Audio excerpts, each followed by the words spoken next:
Hey, welcome to another episode of the Bobby Experience. Today's episode, talking about the Joker movie premiering in next month, October 4th, with Joaquin Phoenix. First, I want to say that I was a bit weary of the idea of the Joker origin movie being made.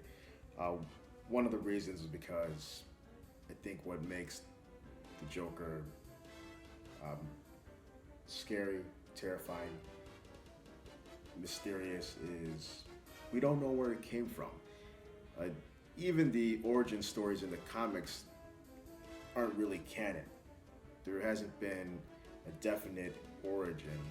I mean, there was a Killing Joke comic, the graphic novel, uh, that gives a backstory, but it's not canon. It hasn't been officially confirmed that that's where he how he came to be. And number two, I wasn't sure if I wanted anyone to touch the Joker role, to be in those shoes for quite some time. And I think about how I think other comic book fans, movie, TV show,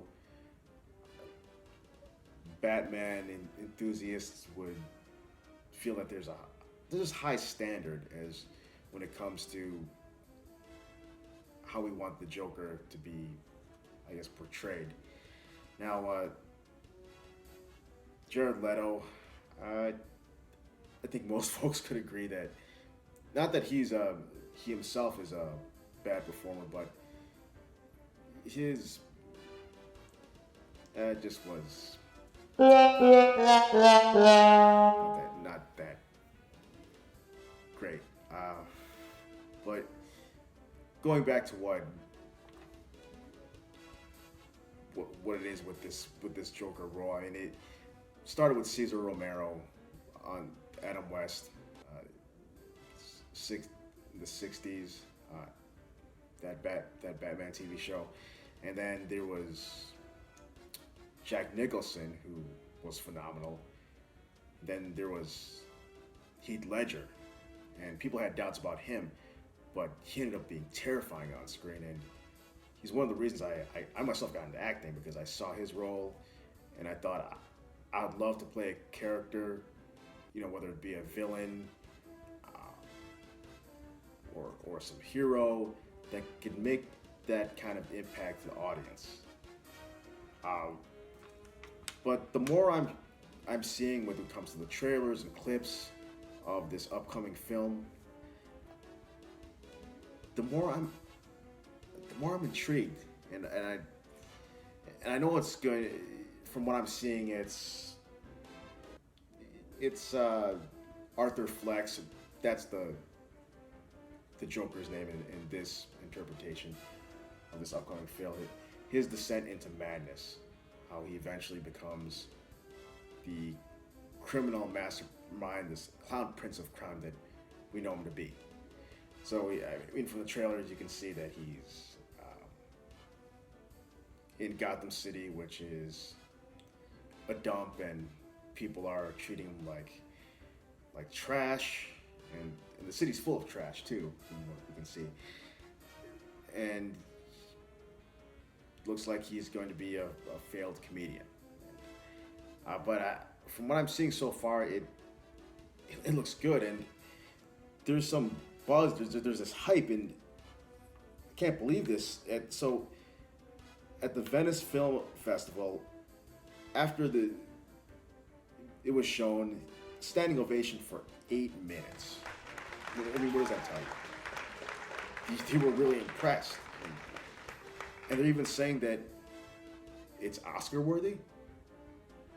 I can't help but want to see this in theaters, and I originally thought maybe I'll wait till it comes out on Redbox and ask around, was it worth watching? And I think the fact that they're saying that it's Oscar worthy, I think it, for the most part, it'll be a great film.